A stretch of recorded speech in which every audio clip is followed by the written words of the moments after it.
Father, and the Son, and the Holy Spirit. Amen. Ito ang simula ng mabuting balita ng Panginoon ayon kay San Mateo. Puri sa iyo, Panginoon. Ito ang lahi ni Jesucristo na mula sa angkan ni David, na mula naman sa lahi ni Abraham. Si Abraham ang ama ni Isaac, at si Isaac ang ama ni Jacob, na ama ni Judah, at ng kanyang mga kapatid. Naging anak naman ni Judah kay Tamar sina Pares at Sara. Si Pares ang ama ni Esrom, at si Esrom ang ama ni Aram.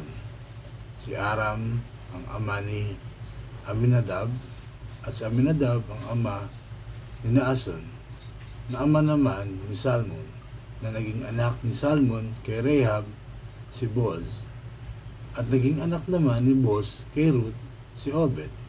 Si Obed ang ama ni Jesse, na ama ni Haring David. Naging anak ni David si Solomon sa dating asawa ni si Orias. Si Solomon naman ang ama ni Roboam. Si Roboam ang ama ni Abias, at si Abias ang ama ni Asa. Si Asa ang ama ni Josaphat, at si Josaphat ang ama ni Joram, na siya namang ama ni Uzzias. Itong si Uzzias ay ama ni Jotam, na ama ni Akas, at si Akas ang ama ni Sekias. Si Sekias ang ama ni Manases, at si Manases ang ama ni Amos, na ama naman ni Josias. Si Josias ang ama ni Jeconias at ang mga kapatid. Panahon noon ng pagkakatapon ng Israelita sa Babylonia. Matapos ang pagkakatapon sa Babylonia, naging anak ni Josias si Salatiel, na ama ni Zorobabel. Si Zorobabel ang ama ni Abiod, na ama ni Elaquim, at si Elaquim ang ama ni Azor. Si Azor ang ama ni Zadok, na ama ni Aquim. Itong si Aquim ang ama ni Eliud. Si Eliud ang ama ni Eleazar. Si Eleazar ang ama ni Matan, na ama ni Jacob. At si Jacob ang ama ni Jose, na asawa ni Maria. Si Maria naman ang ina ni Jesus, na tinatawag na Kristo. Sa makatuwid, 14 na salinlahi mula kay Abraham hanggang kay David, at 14 mula kay David hanggang sa pagkakatapon ng mga Israelita sa Babylonia, at 14 din mula sa pagkakatapon sa Babylonia hanggang kay Kristo. Mga kapatid, ang mabuting balita ng Panginoon. Pinupuri ka namin, Panginoon sa Kristo.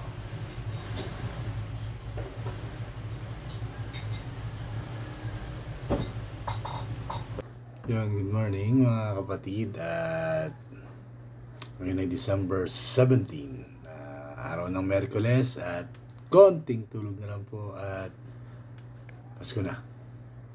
At ayun nga po dito sa ating mabuting balita, na kung saan ay sinabi ni San Mateo ang unang mabuting balita ng Panginoon, na kung saan nakasaad dito yung lahi na pinagmula ni Jesucristo mula kay Abraham hanggang kay Haring David, hanggang sa pagkakatapon ng mga Israelita sa Babylonia, hanggang kay Jose, papunta kay Jesucristo, di ba? Kung iisipin naman po nating mabuti, hindi naman talaga napapabilang doon sa lahi kila Abraham, kay David, hanggang kay Jose, si Jesucristo. Bakit? Kasi nga po alam naman po natin na pinagdalang tao ni Inang Maria, si Jesucristo, lalang ang Espiritu Santo. So ibig sabihin, hindi talaga siya nanggaling sa lahi na yun. Ang ginawa lang ng Diyos Ama, doon, kumbaga napili na si Maria at napili na rin si Jose mula kay Abraham, na sila yung ituturing na magulang ni Jesucristo dito sa lupa, dito sa earth. Siya yung magsisilbing ama niya dito sa earth, na sabi nga ng mga propeta na ang susunod or ang magiging Mesiya ay manggagaling sa lahi ni David, na kaya nga tinatawag si Jesucristo na Jesus, diba? Na anak ni David.